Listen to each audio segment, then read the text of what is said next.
අයිබෝවන් DP education එකෙන් ක්‍රියාත්මක කරන කිරිගා පාලනය පිළිබඳ පාඨමාලාවේ අපේ ඊළඟ විෂය හැටියට ගැනෙන්නේ ඥානමය වැඩිදියුණු කිරීම එහෙම නැත්නම් ජෙනටික් ඉම්ප්‍රූව්මන්ට් කියන විෂයට අදාළවයි අපි දැන් කතා කරන්න යන්නේ.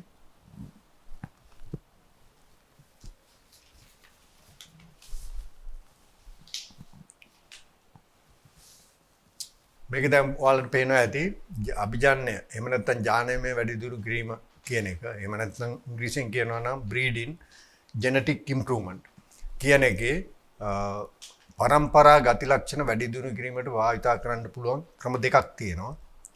එකක් තමයි තෝරා ගැනීමෙන්. ඒ කියන්නේ සිලෙක්ෂන් වලින්.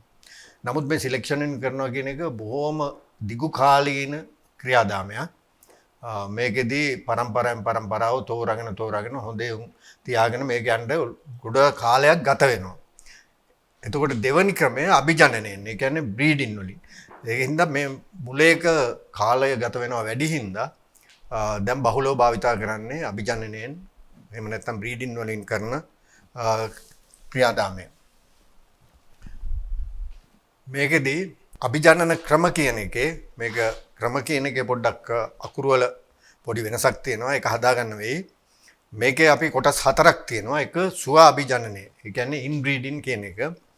මේක ඇත්තටම දැන් භාවිතා ගන්න මේ ඉන්බ්‍රීඩින් කියන එකෙන් වෙන්නේ පරම්පරා ගති ලක්ෂණ අර එකම පරම්පරාවේ දෙන්නෙක් එක්ක එකතු වීමක්. මේකෙදී නිලීන ලක්ෂණ ප්‍රමුඛ වෙන්න පුළුවන්. ඒක ඒ සත්ව වර්ගය වැඩි දියුණු කිරීමේදී හානිදායක වෙන්න පුළුවන්. ඒකින්ද සුවා අභිජනනය බැහැර කළ යුතු එකක්. දෙවැනි එක දෙමුහුන් අභිජනනය. මේක ක්‍රොස් බ්‍රීඩින්. ඒ කියන්නේ මේකෙන් කරන්නේ මේ පිරිසිදු වර්ග දෙකක් දෙමුහුන් කිරීමක්. මේක ඇත්තටම ක්‍රියාත්මක කරේ දැන් අපි කලින් කතා කරා මේ පාරිසරික සාධක බලපානවායි කියලා මේ සතුන් ඇති කිරීමේදී ගව පාලනයේදී.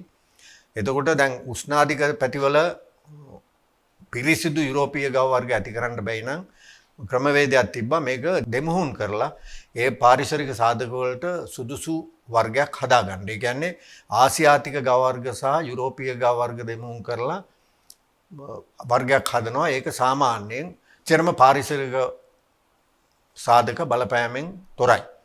නමුත් මේ ක්‍රමෙත් දැන් බැහැර වෙලා තියෙනවා. මේ වගේ වර්ග කීපයක් හදලා තිබ්බා ඉස්සර. කියන්නේ ෆ්‍රීෂන් කියන වර්ගය සහ සහිවාල් කියන වර්ගය දෙමුහුන් කරලා ඔස්ට්‍රේලියන් ෆ්‍රීෂන් සහිවාල් එහෙම නැත්නම් AFZ කියලා වර්ගයක්. ඒ වගේම තිබ්බා ඔස්ට්‍රේලියන් මිල්කින් සීබූ කියලා වර්ගයක්. එතකොට දැන් ඒවා බැහැර වෙලා තියෙනවා. මොකද දැන් මේ අලුත් තාක්ෂණය අනුව සතුන්ට සුදුසු පාරිසරික සාධක පාලනය කරන ලද ගව නිවාස තුල ඕනෑම යුරෝපීය ගව වර්ගයක් හදන්න පුළුවන් නිසා දැන් දෙමුහුන් අභිජනනයත් ලෝකයේ දියුණු රටවලින් බැහැර වෙලා තිනවා. අපේ තාම සුළු වශයෙන් මේක කරනවා. නමුත් මේකේ කරන්නේ මේ ක්‍රොස් බ්‍රීඩින් කිව්වට ඒ දෙමුහුන් අභිජනනයෙන් ඊට පස්සේ මේක ක්‍රියාමාර්ග කීපයක් තියෙනවා. දෙමුහුන් අභිජනනය කළ සත්තු පරම්පරා 3ක් ඇතුළත ඒක වර්ගයක් හදා ගන්න ඕන. ඒ වර්ගය හදා ගැනීමක් වෙන්නේ අපේ කරන්නේ මේ වර්ග දෙකක් කවලම් කරන එක පමණයි. නමුත් ඒකෙන් පැවැත්මක් නැහැ. තුන්වෙනි එක පිරිසිදු අභිජනනය. ඒ කියන්නේ පියෝ බ්‍රීඩින්. ඒ කියන්නේ ෆ්‍රීෂන් වර්ගයේ සතෙක් නම් ෆ්‍රීෂන් වර්ගයේ එළදෙනෙකුට ෆ්‍රීෂන් වර්ගයේම සතෙක්ගේ ශුක්‍රාණු භාවිතා කරලා කරන එක. ඒ කියන්නේ පිරිසිදු අභිජනනය. මේක තමයි ලෝකේ දැන් උගාත් දුරට භාවිතා වෙන්නේ. එතකොට හතරවෙනි එක වර්ගයා වැඩි දියුණු කිරීම. දැන් අපේ මේක කලින් කරා. ඒ කියන්නේ අප්ග්‍රේඩින් කියලා ලංකාවේ හිටපු දේශීය ගවයන්ට පිටරටින් ආනයනය කරපු වෙනත් හොඳ වර්ගවල ශුක්‍රාණු භාවිතා කරලා දේශීය වර්ගයේ වැඩි දියුණු කිරීමට යොදාගත්තා.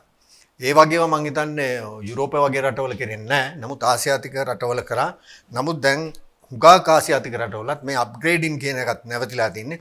දැන් බොහෝ දුරට සීමිත රටවල් ගානක් කරෙන්න අනිත් හැම රටකම වගේ කරන්න පිරිසිදු අභිජනනය. ඒකට හේතුව තමයි පිරිසිදු වර්ගයේ සතෙක් ඉන්නවා නම් ඒ සතාව අභිජනනය කරන්න බොහොම තෝරාගත්ත ශුක්‍රාණු තියෙනවා ලෝකේ ඕන රටකින් ගන්න. අපිට මේක ඉන්ටර්නෙට් එකට ගිහිල්ලා අපිට තෝරා ගන්න පුළුවන් අපේ ඉන්න සතා කොච්චර තත්වයකට වැඩි දියුණු කරන්න ඕනද? ඒ වැඩි දියුණු කරන්න කොයි සීමන්ද අපි එහෙම නැත්නම් ගව ශුක්‍රාණුද අපි යොදාගන්නේ කියලා ඒවා පිටරටින් ආනයනය කරලා ඒවා යොදාන අපිට මේ පිරිසිදු අභිජන්‍ය කියන එක කරන්න පුළුවන්. එතකොට මූලිකව ඉස්සරම තිබ්බ ක්‍රමය තමයි සාමාන්‍යයෙන් ගැහැණු සතෙකුට ඒ පට්ටියේම ඉන්න පිරිමි සතෙක් මගින් දෙමුහුමක් ඇතිවීම. ඒ කියන්නේ සංසේචනයක් සිදුවීම. ඊට පස්සේ මේක වැඩි දියුණු වෙච්ච ක්‍රමය මම කියන්නේ දැන් තාක්ෂණය මගින්. ඉන් පස්සේ තිබ්බත් මේ හැම සතාගෙම දෙමුහුම් වෙලා එන පැටියා එච්චර ප්‍රමිතියෙන් හොඳ සතෙක් නොවන හින්දා අර පිරිමි එහෙම නැත්නම් ස්ටඩ් බුල් කියන එක, පට්ටි ගොනා කියන එක තෝරාගත්ත සතෙක්ගෙන් අභිජන්‍යයක් සිදු කිරීමක් කරා. එතකොට මේ තෝරාගත්ත සතෙක්ගෙන් අභිජනයක් කිරීමේදී අනිත් ඉන්න පිරිමි සත්තුන් කරාඹනවා කියලා එකක් කරනවා. අපි කැස්ට්‍රේට් කරනවා. ඒ සත්තු ඊට පස්සේ පට්ටි වැටුණත් ඒ කියන්නේ සතෙකුට සංසේචනය සිදු වුණත් ඒකකින් පැටි ඒ සතාගෙන් පැටියෙක් බිහි වෙන්නේ නැහැ. අපි උදාහරණයක් ඇටියට මේ කියන්නේ වාසෙක්ටමයිස් කරනවා කියලා මම හිතන්නේ එකක් තියෙනවා. අන්න ඒ වගේ එකක් තමයි ඒ කැස්ට්‍රේට් කරපුවාම වෙන්නේ. ඊට පස්සේ තුන්වෙනි එක ආවා මේ තෝරාගත්ත සත්තුන්ගේ ගව ශුක්‍රාණු අරගෙන ඒ ගව ශුක්‍රාණු ලෝකයේ අනිත් ඉල්ලුම තියෙන රටවල් වලට යැවීම. එතකොට ඒවා මෙහෙ ඇවිල්ලා કૃතිම සිංචනය මගින් ගර්භාෂයේ තැන්පත් කිරීමක් සිදු වුණා. එතකොට මේ තෝරාගත්ත සතුන්ගේ එකට පස්සේ ආව එකක් ප්‍රොජෙනි ටෙස්ටඩ්. ඒ කියන්නේ પરම්පරා ගති ලක්ෂණ හඳුනාගත්ත සතුන්ගේ ශුක්‍රාණු ගබඩා කරලා තියලා ඒවා ලෝකේ පුරා බෙදා හැරීම. මේක සෑහෙන ලොකු ක්‍රියාදාමයක්. ඒ කියන්නේ එක තෝරාගත් පට්ටි ගොනෙක්ගේ එහෙම නැත්නම් ස්ටඩ් පුල් කෙනෙක්ගේ සීමන් අරගෙන මේක සාමාන්‍ය ගැහණු සත්තු 20000කට විතර යොදලා ඒ ලැබෙන ගැහණු සතෙක් අවුරුදු දෙකක් ගියන් පස්සේ පැටියෙක් ලබාගෙන ඒ පැටියාගේ ඒ අම්මගෙන් ලැබෙන කිරි ප්‍රමාණය උගේ වර්ධනය ඒ සියල්ල මැනලා ඒ වගේ තෝරාගත්ත සතෙක්ගේ ශුක්‍රාණු භාවිතය මේවා හොඳ නැත්නම් ඒ පාරාමිතයන් ඒක තෝරා ගැනීමට සුදුසු නැත්නම් ඒ අවුරුදු 3ක් යනකම් මේ සතුන්ගේ ශුක්‍රාණු බෙදා හරින්නේ නැහැ. ගබඩා කරලා තියාගන්නවා. ඒ සතා සුදුසු නැහැ කියලා තීරණය වුණොත් ඒ සම්පූර්ණ ඒ ශුක්‍රාණුත් විනාශ කරනවා. ඒ පට්ටි ගොනා කියන සතත් විනාශ කරනවා. ඊට පස්සේ ආව එක මේ තෝරාගත්ත සතුන්ගේ ප්‍රොජෙනි ටෙස්ටඩ් සතුන්ගේ ලිංගය හඳුනාගත් ශුක්‍රාණු භාවිතය. ඒ කියන්නේ ඒක වෙනම ලොකු ක්‍රියාදාමයක් ලැබ් එක කරන ඒ ශුක්‍රාණු යොදා ගැනීමෙන් වෙන්නේ සාමාන්‍ය 85%ක් විතර උපදින්නේ ගැහණු සත්තු. එතකොට මේක නීතියක් තිබ්බ සාමාන්‍යයෙන් 50% ගැහණු 50% පිරිමි කියලා ඒක තමයි ලෝකේ භාවිතා වෙන්නේ. නමුත් මේ ලිංගය හඳුනාගත්ත ශුක්‍රාණු භාවිතයෙන් කරපුවම 85%ක් උපදින්නේ ගැහණු සත්තු. මොකද පිරිමි සතා කියන එක ඇති කරලා කණ්ඩ දීලා ඒ හදන එක ආර්ථිකව පාඩුයි. කිරි නිෂ්පාදනයේ පැත්තෙන් ගත්තාම. ඒ හින්දා තෝරාගත්ත ශුක්‍රාණු වලින් ලිංගය හඳුනාගත්ත ඒවා භාවිතයට හුඟ දෙනෙක් ක්‍රියා කරන්න පුරුදු වුණා. ඊළඟට තව ස්ටෙප් එකක් ගිහලා තව පියවරක් ගිහිල්ලා ආවා මේ තෝරාගත්ත සතුන්ගේ ඒ කියන්නේ ප්‍රොජෙනි ටෙස්ට් කරලා තෝරාගත්ත සතුන්ගේ කලල හදලා ඒ කලල කල් තබාගෙන ඒ කලල මගින් ගැප් ගැන්වීම. එතකොට මේ කලල මගින් ගැප් ගැන්වීම කියන්නේ කල්ලයක් කියන්නේ දවස් 7ක් ඇති කරපු පැටියෙක් ඇත්තනවා. එතකොට මේ සතා දාලා ඒකට අපි කියනවා එම්බ්‍රියෝ ට්‍රාන්ස්ප්ලාන්ටින් කියලා. එතකොට දවස් 7ක කලලයක් ඇතුළට දාලා කරන එක. ඊට පස්සේ අලුතෙන් එක ආවේ මේ සෙක්ස් එම්බ්‍රියෝස් කියන එක. මේක දවස් 7ක කලලයක් හදලා ඒක ලිංගය අඳුනාගත්ත ඒවා විතරයි නිකුත් කරේ. මේක උදාහරණයක් හැටියට ගන්නවා නම් අපි ඔය ටෙස්ට් ටියුබ් බේබි කියන්නේ. අන්න ඒ වගේ ක්‍රමයක්. ඒතකොට ලෝකයේ මේ අභිජන්‍ය කියන එක දිනු වෙච්ච ක්‍රම තමයි ඉස්සෙල්ලාම ගුණෙක්ගෙන් පට්ටි වැටුණා. ඊට තෝරාගත්ත ගුණෙක්ගෙන් ඊට පස්සේ තෝරාගත්ත ගුණාගේ සීමන් වලින් ඊට පස්සේ ප්‍රොජෙනි ටෙස්ටඩ් එහෙම නැත්නම් මේ සීමන් වලින් ඊට පස්සේ ප්‍රොජෙනි ටෙස්ටඩ් ලිංගය අඳුනාගත් සීමන් වලින් ඊට පස්සේ ප්‍රොජෙනි ටෙස්ටඩ් කලලයක් දැමීමෙන් ඊට පස්සේ ප්‍රොජෙනි ටෙස්ටඩ් ලිංගය තෝරාගත් කල්ලයක් භාවිතයෙන්. මේක දැන් හැමෝටම පේනවා ඇති කොච්චර මේ අභිජන්‍ය කියන විෂය කොච්චර දුරට දියුණු වෙලා තියෙනවද කියලා තාක්ෂණයත් එක්ක.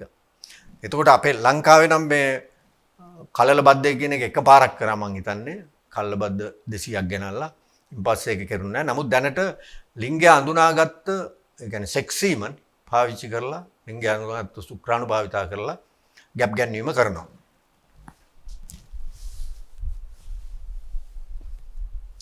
මේ මම අර මුලින් කිව්වනේ දැන් මේ දෙමුහුන් වර්ග හැදුවයි කියලා දැන් නෑ මේක. මේ ඔස්ට්‍රේලියන් ෆ්‍රීෂන් සහිවාල් කියලා AFS.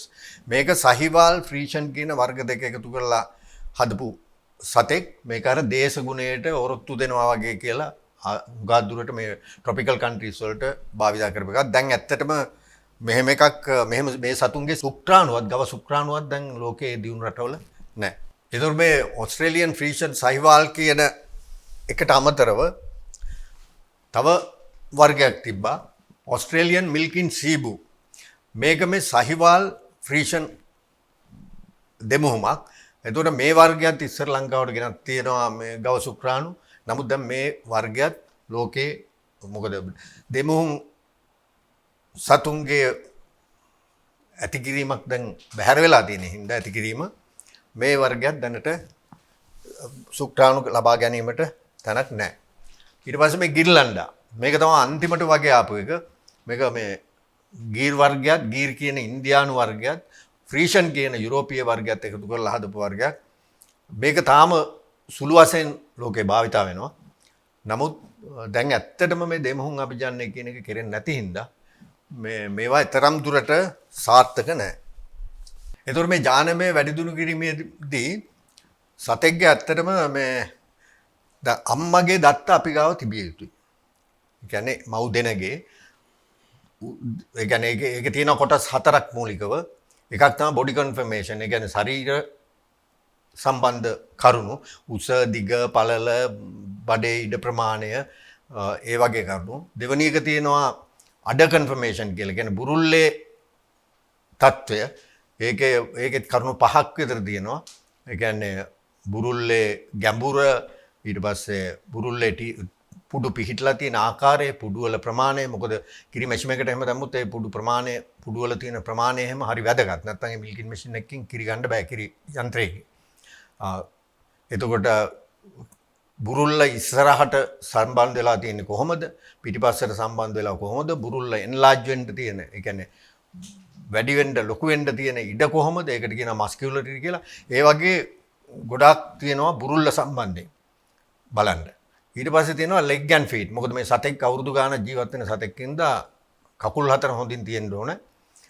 සවිමත්ම. ඒතකොට ලෙග් ඇන්ඩ් ෆීට් කියන එක තියෙනවා. ඒකේ තියෙනවා බෝන් ක්වොලිටි එකක්. කියන්නේ මේ අස්තිවල තියෙන තත්ත්වය කොහොමද?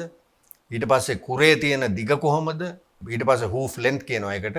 ඊට පස්සේ හූෆ් ඇන්ගල් අංශක 45ට මේ කුරේ පිහිටන්න ඕනේ. ඒතකොට මෙන්න මේ වගේ ජාඩමේ වැඩි දුරු කිරීමේදී ඔය හැම පිටින් ගේන ශුක්‍රාණු තියෙන ගත්ත සතෙක්ගෙම මේ ඉන්ටර්නෙට් එකට ගියාම බලාගත්ත හැකි ඒ සතුන්ගේ කොච්චර පරම්පරාවෙන් පරම්පරාවට ඔය මං කියපු ගති ලක්ෂණ වැඩි වෙනවද කියලා. ඒ අනුව තමයි අපේ ඉන්න සතුන්ගේ මොන ලක්ෂණද වැඩි දියුණු කරන්න පුළුවන්. මොකද අපේ ඉන්න එළ දෙන්නුන්ගේ ඔය කියපු කරුණු වල තත්වයන් අපි දන්නවා. මැනලා එහෙම තියාගත්ත හැකි විස්තර. කොයි ඒවාද වැඩි දියුණු කරන්න අවශ්‍ය?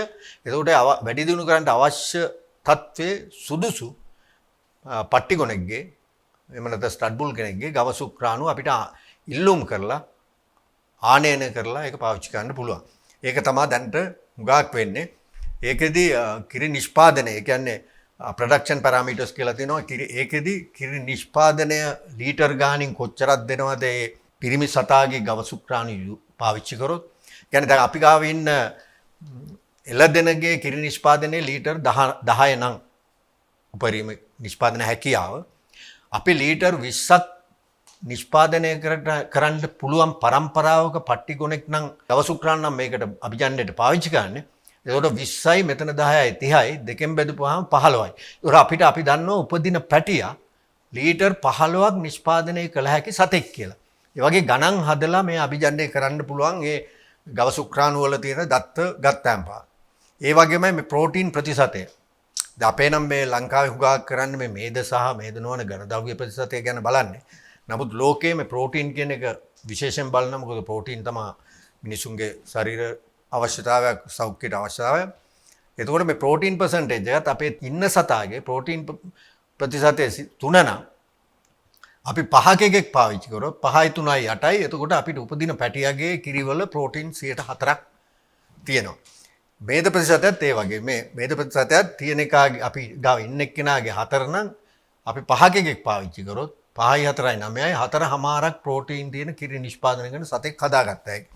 ඒ වගේ මේ නිෂ්පාදන පාරාමිතයන් භාවිතා කරලා මේකෙන් අපිට සුදුසු හදාගත යුතු සතා මොකක්ද කියලා හඳුනාගෙන ඒ අනුව ගව ශුක්‍රාණු තෝරා ගැනීමේ හැකියාවක් තියෙනවා. මේක තමයි මම අර අනිත්‍යවේ මූලිකය බොඩි කන්ෆර්මේෂන් කියන එක. ශරීර අවශ්‍යතා මේකේ සතාගේ උස. දැන් උදාහරණයක් ගත්තොත් මේ ෆ්‍රීෂන් වර්ගයේ හරකෙක් නම් කියනවා සෙන්ටිමීටර් 143ක් උස තියෙන්න ඕන කියලා. ඊට පස්සේ දිග ඒ වගේම තියෙනවා දිගක්. මේ දිග ගන්නේ මොල්ලිය හම්ප් එකේ ඉඳලා පිටිපස්සේ හිප් බෝන් කියලා තියෙනවා එතෙන්ට බැනලා. එතකොට පළල මේ සතාගේ තියෙනවා පිටිපස්සේ 84ක් පින් බෝන් හිප් බෝන් කියලා. මේ හිප් බෝන් දෙක අතර තියෙන පරතරය තමයි මේ පළල කියන්නේ. බඩේ පරිමාණය මේ කියන්නේ බෙලි කැපසිටි කියලා. මේ බෙලි කැපසිටි එක ගන්න මොකද මේ බෙලි එක ලොකුවට බඩ ලොකුවට තිබ්බ තරමට තමයි ඒ සතාට වැඩි ප්‍රමාණයක් ආහාර පරිභෝජනය කරන්න පුළුවන්. එතකොට මේ බෙලි කැපසිටි එක ගන්නේ මේ සතාගේ ඉස්සරහා රිප්ස් දෙක. ඒ කියන්නේ ඒ දෙක මැනලා ඒක වැඩි කරගන්න කොයි සතාගේ ශුක්‍රාණුද යූස් කරන්නේ. ඊට පස්සේ අස්ථි පිහිටීම. පසු අස්ථි පිහිටීම. මේ කියන ඒවා ශරීර අවශ්‍යතා මේකත් අපිට අපේ ඉන්න සතාගේ තත්ත්වයන් සලකා බලලා මේවා වැඩි තුනු කළ යුත්තේ මොකන දේද මොන අංශයේද කියන එක බලලා ඒ අනුව ඒක වැඩි තුනු කරන්න සුදුසු ශුක්‍රාණු තෝරා ගන්නට පුළුවන්. මේක මේ බුරුල්ලේ අවස්ථාව. මම ඒකත් කිව්වා දැන් බුරුල්ලේ ගැඹුර අඩ ඩෙප්ත් එක. ඊට පස්සේ බුරුල්ලේ ඉදිරි සවිවීම. ඒක කියන ෆ්‍රන්ට් අඩ ඇටැච්මන්ට්. මොකද මේ කිරි නිෂ්පාදනයේදී බුරුල්ල කියන එක අන්තිම වැදගත්. මොකද බුරුල්ල නියම ප්‍රමාණය තිබ්බේ නැත්නම් ඒකේ කිරි රඳවා ගැනීම මදි. ඒ කියන්නේ සෛල ගාන අඩුයි. අර මුලින්ම අපි කතා කරා මේකේ ඇල්වොලි කියලා සෛල වර්ගයක් තියෙනවා. මේ සෛල හරහා තමයි ලේ ගමනාගමනය කරලා ඒකෙන් තමයි කිරි නිෂ්පාදනය වෙන්නේ. එතකොට ඒකට සෛල වැඩියෙන් තියෙන්න ඕන. සෛල වැඩියෙන් තියෙන්න නම් මේ බුරුල්ල ලොකු වෙන්න ඕන. බුරුල්ල ලොකු වුණා නම් ඒක දරා ගන්න පුළුවන් තත්ත්වයේ බුරුල්ලේ ඉදිරි සවිවීම සහ පසු සවිවීම. ඒ කියන්නේ ෆ්‍රන්ට් අඩ ඇටැච්මන්ට් සහ රියර් අඩ ඇටැච්මන්ට් එක තියෙන්න ඕන. ඊට පස්සේ තනපුඩු පිහිටීම. ඒ කියන්නේ මේ තනපුඩු පිහිටීම කියන්නේ තනපුඩු හරි කිරි සතාගේ බුරුල්ලට කිරි එරුණාන් පස්සේ පුඩු කෙලින් තියෙන්න ඕන. මොකද එහෙම නැත්නම් අර කිරි යන්ත්‍රයක තියෙන පුඩු වලට හයි කරන එකට කියන ලයිනර් කියලා. ලයිනර් හයි කරන්න අපහසුයි මේ පුඩු හතර විවිධ කෝණ වලට තිබ්බොත්. එතකොට මේ පුඩු හතර හරි කෙලින් පිහිටලා තියෙන්න ඕන. ඒකට කියනවා ටීත් ප්ලේස්මන්ට් කියලා. ඊට පස්සේ පුඩු වල දිග සහ පුඩු වල ප්‍රමාණය ටීත් ලෙන්ත් and ටීත් සයිස් මේක වැදගත්. මොකද කිරි මැෂින් එකකින් කිරි ගද්දී අර මං කියපු ලයිනර් එක සවි කරන්න මේකේ පුඩුවේ දිග සහ පුඩුවේ ප්‍රමාණය අන්තිම වැදගත්. නැත්නම් මේවා ගැලවිලා වැටෙනවා. අර කිරි යන්ත්‍රයේ ලයිනර් හයි කරාට මේ ඒවා ගැලවිලා වැටෙනවා. ඒකට ඒක ප්‍රායෝගිකව අපහසු දෙයක්. ඊට පස්සේ මස්කියුලරිටි මාංශල බව බුරුල්ලේ. ඒ කියන්නේ මේකෙන් තමයි මම අර කලින් කිව්වා බුරුල්ල ලොකු වෙන්න ඉඩ තියෙන්න ඕන. මේක වෙනම තියෙනවා ජජ් කරන්න. මේ මම කියන මේ කතා කරන පාරාමිතයන් ඔක්කොම බලන්න ක්‍රම තුනක් තියෙනවා. එකක් තමයි අර මැනලා ගන්න පුළුවන්. ඒ කියන්නේ දිග, පළල, උස, අඩ ඩෙප්ත් එක ඔය වගේ ඒවා මැනලා ගන්න පුළුවන්. එතකොට අනිත් ඒවා දත්ත වලින් ගන්න පුළුවන්. දැන් අපේ ඉන්න එළදෙනගේ කිරි නිෂ්පාදනය කොච්චරද? ඒක ලීටර් ගාන කීයද? ෆැට් කීයද? මේද ප්‍රතිශතය කීයද? එහෙම නැත්නම් ප්‍රෝටීන් ප්‍රතිශතය කීයද? ඒවා දත්ත වලින් ගන්න පුළුවන්. තව එකක් තියෙනවා වැදගත්ම එක. ඒක මේ මම කිව්වා මේ ගවපාලනයේදී ප්‍රායෝගික තත්ත්වය අන්තිම වැදගත් කියලා. ඒකට අපි කියනවා ජජින් කියලා. ඇනිමල් කෙනෙක් ජජ් කරලා ඒ ජජ් කරලා ලබාගත යුතු දත්ත ලබා ගැනීම අන්තිම වැදගත්. දැන් උස, දිග, පළල, බඩේ ප්‍රමාණය, අස්ථි පිහිටීම ඔන්න අපි ඒක ජජ් කරලා ගන්න තියෙන එක. එතකොට මේකෙදි බුරුල්ලේ ගැඹුර මැනලා ගත්ත හැකි ඉදිරි සවිමත් මෙහෙම ෆිසිකලි බලලා ගන්න පුළුවන්. ඒවා ජජින්. පසුපස සවිමත් ජජින්. තනපුඩු පිහිටීම ඒකත් ජජින්. පුළු වල දිග ඒක නම් මැනලා ගන්න පුළුවන්. පුඩු ටේට් සයිස් එකත් මැනලා ගන්න පුළුවන්. මේ මාංශල බව කියන එකත් ජජින්. ඒ කියන්නේ මේ අභිජනනය කියන එකේදී මේ හැම ලක්ෂණයක්ම අපේ ඉන්න සතාගේ තත්ත්වය බැලීම සඳහා එකක් දත්තවලින් දෙවැනි එක මැන බැලීමෙන් තුන්වෙනි එක අපේ ජජින් වලින් ඒ කියන්නේ අපි ප්‍රායෝගිකව මේ සතාව බලලා අපිට හඳුනා ගන්න පුළුවන් හැකියාවක් තියෙන්න ඕනේ. පාද සහ කුර leg and feet මේ හතර තමයි වැදගත්. ඒ කියන්නේ එකක් තමයි production parameters ඒ කියන්නේ නිෂ්පාදන දත්ත දෙවැනි එක තමයි body conformation ඒ කියන්නේ ශරීරයේ අංශවල තත්ත්වය තුන්වෙනි එක තමයි අඩ conformation බුරුල්ලේ තත්ත්වය ඒක අපි කතා කරා හතරවෙනි එක පාද සහ කුර leg and feet මේකේ දැන් අත්ති තත්ත්වය අර මං කිව්ව bone quality ඒක බලලා ජජ් කරලා ගන්න තියෙනවා කුරේ දිග නම් දැන් ෆ්‍රීෂන් වර්ගයේ කියනවා කුරයක් සෙන්ටිමීටර් 8ක් දිග තියෙන්න ඕන කියලා. ඒවා මැනලා ගන්න පුළුවන්. කුරේ හැඩය අංශක 45ක ඇන්ගල් එක කුරේ පිටලා තියෙන්න ඕන. මේ කුරේ මේවා බලන්නේ මොකද අර මං කිව්වා අර හූෆ් ට්‍රිමින් එහෙම කියන්නේ කුර කැපීම එහෙම කරන්න වෙනවා කියලා මේක නැත්තම්. මොකද ඒකෙන් සතා හරියට සතාගේ පාද හතරටම සතාගේ බර එක විදිහට බෙදිලා යන විදිහට වෙන්නේ මේ කුරේ දිගයි කුරේ හැඩයයි අණු. මේ තියෙන්නේ මම අර කීපක දැන් හඳුනා ගන්න ක්‍රම තුනයි එකක් දත්ත මගින් අනික මැනීම මගින් මෙෂරින් වලින් අනික ජජින් වලින් ඒ කියන්නේ පරීක්ෂා කිරීම මගින් දැන් මම හිතන්නේ පැහැදිලි වෙයි මේ අභිජනනයේදී පළවෙනි එක අපි දැනගන්න ඕනේ අපේ ඉන්න සතාගේ මේ මං කතා කරපු චරිත ලක්ෂණවල තියෙන තත්වයන් මොනවද ඒක මේ විදිහට අපේ ඉන්න සත්තුන්ගේ දත්ත මැනීම මගින් පරීක්ෂා කිරීම මගින් හඳුනාගෙන ඊට පස්සේ ඒ සතාගෙන් අපි බිහි කරන්න යන පැටියා කොයි තත්වයේ සතෙක් අපි ලබා ගත යුතුද කියලා බලලා ඒ ලබා ගන්න ඕන සතාගේ ඒ අවශ්‍යතා ලබා ගැනීම සඳහා සුදුසු ගව සුක්‍රාණු තෝරා ගැනීමක් තමයි මේකෙන් වෙන්නේ. ඒතකොට මේක තෝරා ගන්න මේ ඉන්ටර්නෙට් ගියාම තියෙනවා මේ බුල් කැටලොග් කියලා එකක්. ඒ කියන්නේ මේ ඒ දින සුක්‍රාණු වල දත්ත අඩංගු ලේඛනයක්. ඒ ලේඛනේ බලපුවම අපිට පේනවා මෙන්න මේවා අපිට කිරි මෙන්නම් මෙච්චරක් වැඩි මේ සතාය පාවිච්චි කරොත් මේ අම්මගෙන් එන පැටියාගේ මෙච්චරක් කිරි වැඩි කරගත්තේ කියලා. මම හිතන්නේ ඒක පැහැදිලි ඇති කියලා. ඒතකොට මේක මුලින්ම මම කිව්වා අර මේක අභිජන්න ක්‍රමවල දියුණුව. බලන්නකො සාමාන්‍ය ගොනෙක් භාවිතා කිරීම normal bull service. දෙවෙනි එක තෝරාගත්ත ගොනෙකු භාවිතය selected bull service. තුන්වෙනි එක තෝරාගත් ගොනුකුගේ ශුක්‍රාණු භාවිතය selected bull semen. හතරවෙනි එක පරම්පරා ගති ලක්ෂණ හඳුනාගත් ගොනෙකුගේ ශුක්‍රාණු භාවිතය progeny tested bull semen. පස්වෙනි එක පරම්පරා ගති ලක්ෂණ හඳුනාගත් ගොනෙකුගේ ලිංගය හඳුනාගත් ශුක්‍රාණු භාවිතය progeny tested bull sex semen.